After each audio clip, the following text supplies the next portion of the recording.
formulate their own. Yes. You know, the Lemonade album was just everything. Yeah, it was just visually everything. Well, I tried to get in the Lemonade, but it's more like a chick album. Interview's over.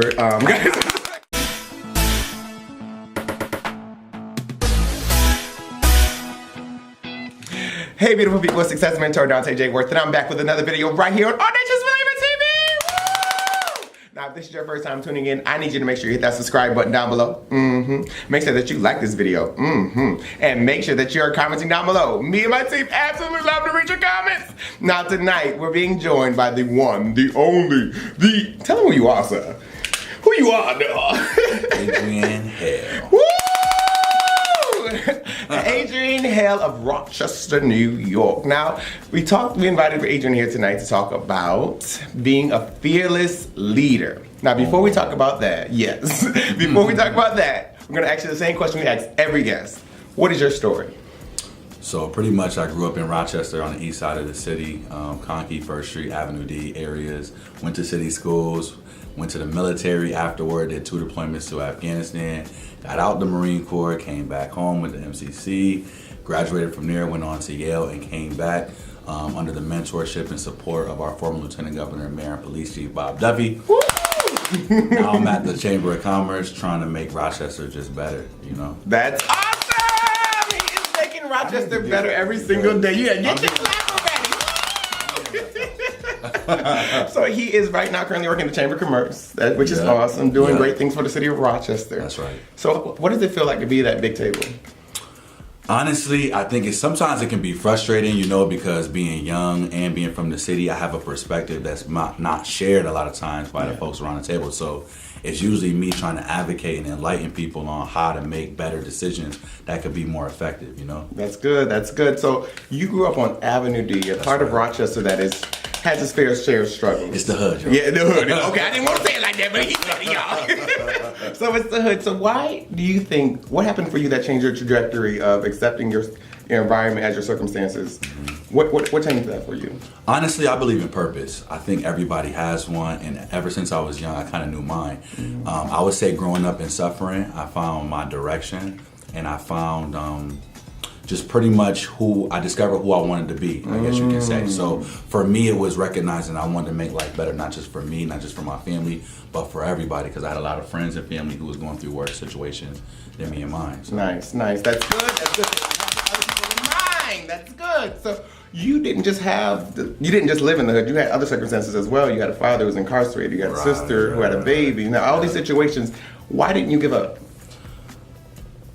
To be honest, I knew if I would have given up, then I would just be there. You know what I'm saying? And I knew that I had the ability, if I fought my way out. I always feel like if you can overcome something, you can change it. Yes. So to me, it was about making it out and proving to myself that I could change my situation, so now I can change other people's situations. That's good. We're talking a lot about internal dialogue and having a conversation with yourself and not being negative in that conversation. Right. What was the conversation like for you?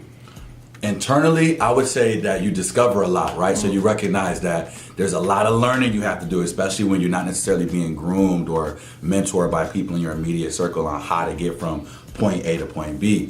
But honestly, a lot of you have people in your lives that really do care and love you, but they might not be the people you necessarily are looking to for that love and support, or traditionally we wouldn't identify them as such. So teachers, coaches, people who just live in your community, who just look out for you, tell you to go home at a certain time, or give you that dollar or that 50 cent at the corner store when you need it at the last minute. So you need to look at those folks and take from them what they're willing to give you, because I find that a lot of us, we overlook that, you know, and then we say we don't have support, nobody cares about us, but that's not true. Not everybody's a hater is what I heard. Not everybody's hating on you. Some people want to see you do better. But there are a lot of haters. There are some. There are a lot of haters out there. And we let you be great while we continue to be great, right? Right, that's exactly right. So, but to the haters though, recognize this. There's more love for everybody.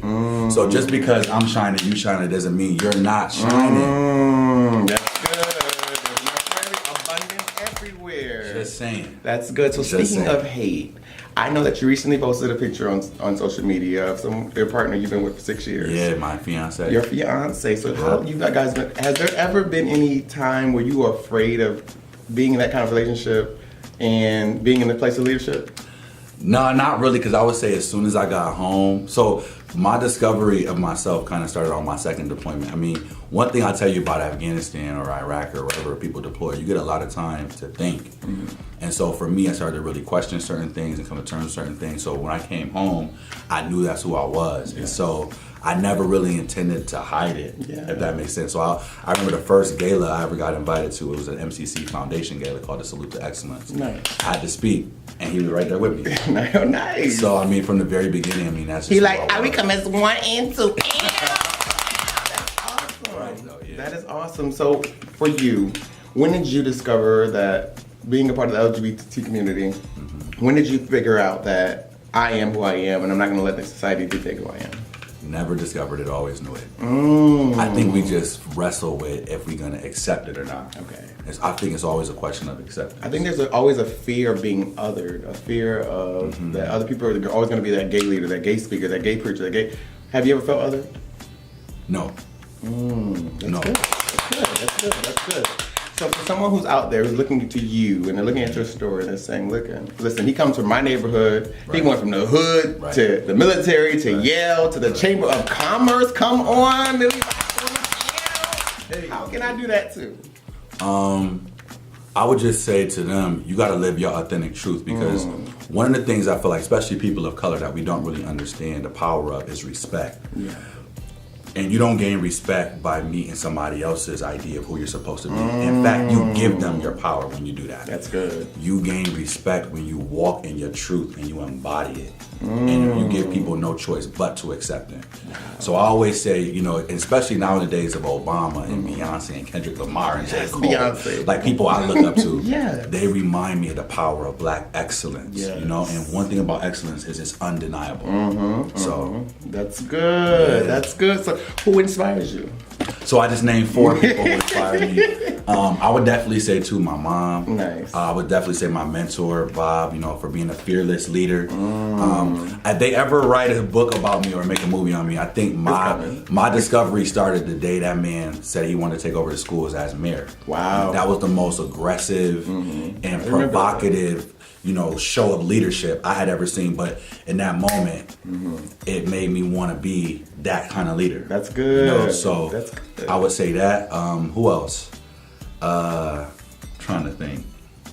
Quick answers. Who on your head? Old Kanye. Okay, Kanye. The old Kanye. The old one. You know, but mostly, honestly, I named 4 musicians to start because music has always been an inspiration. Yes. You know, I feel like a lot of these artists, like the J. Cole's, like the old Kanye's, like the Kendricks, you know, if you listen to their rap, even the brother XXX, you know, before he passed away, they have discovered so many truths, so many solutions, and they speak so many, they give voice to people who can't even formulate their own. Yes. You know, the Lemonade album was just everything. Yeah. It was just visually everything. Well, I tried to get in the Lemonade, but it's more like a chick album. Interview's over.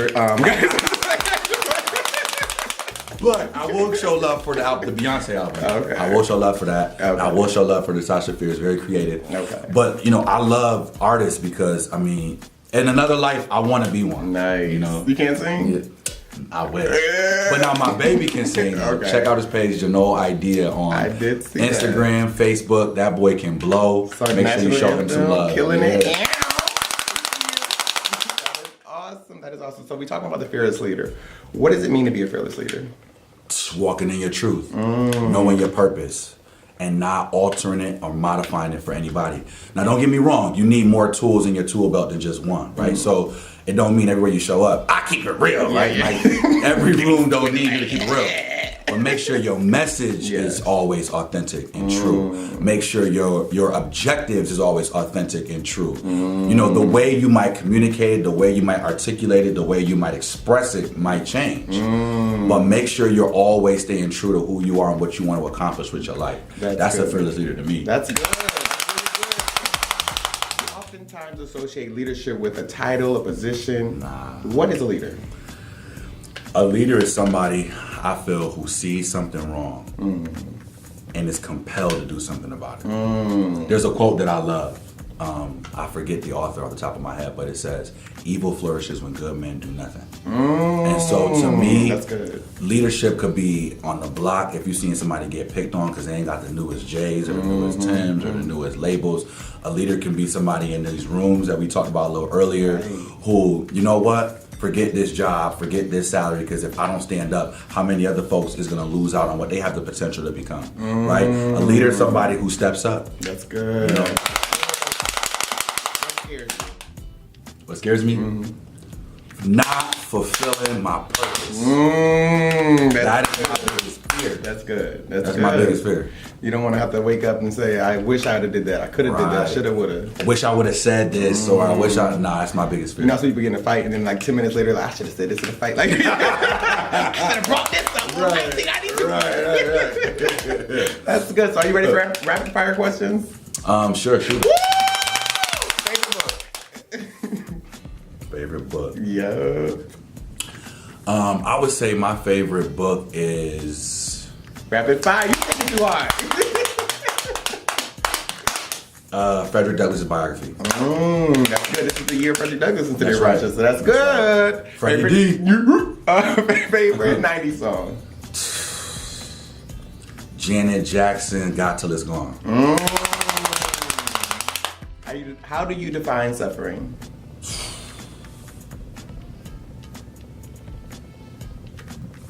Any type or form of discomfort and oppression, suppression. It's psychological, it's physical, it's spiritual, it's emotional, any type. Are you open to the possibility of running for public office?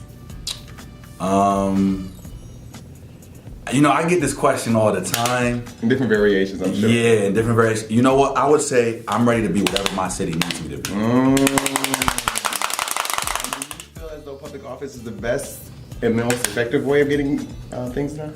So that's the $1 million question. I think there are multiple areas. I would say one thing I've learned by being at the chamber and being under the tutelage of Bob Duffy is, you know, there are various pockets of leadership. You got business leaders, you got civic leaders like the college presidents, the superintendents, the bureaucrats, the non-for-profit leaders, and then you got the political leaders. And so depending on who has the most conviction and who's the most compelled to act, they can usually align the other, you know, leaders or pockets of leaders and get things done. So you don't necessarily need to be elected to make things happen. You know, that's just one potential avenue. That's good. That's good.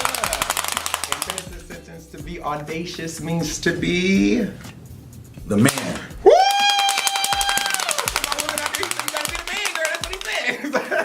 Or the woman.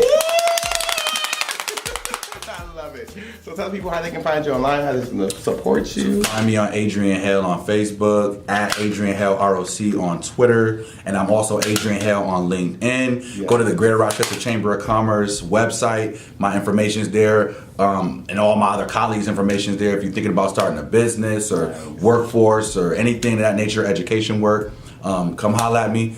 And overall, I mean, I'm around. I'm everywhere. I mean, I just got edged up yesterday on my old street on Avenue D in Clinton. So what was your I'm barber always name? Give your around. barber a shout out. Felix, shout out to Felix for edging me up yesterday. What's your cash app? They might want to send you something. But I got a couple other ones too. Shout out to our Genesis over next to the Transit Center who cuts me up sometimes. Shout out to Desi over on Thurston who cuts my hair sometimes. So shout out to all the barbers. He a politic. He ain't want to leave out nobody. So until next time, remember that life is meant to be enjoyed and not just endured.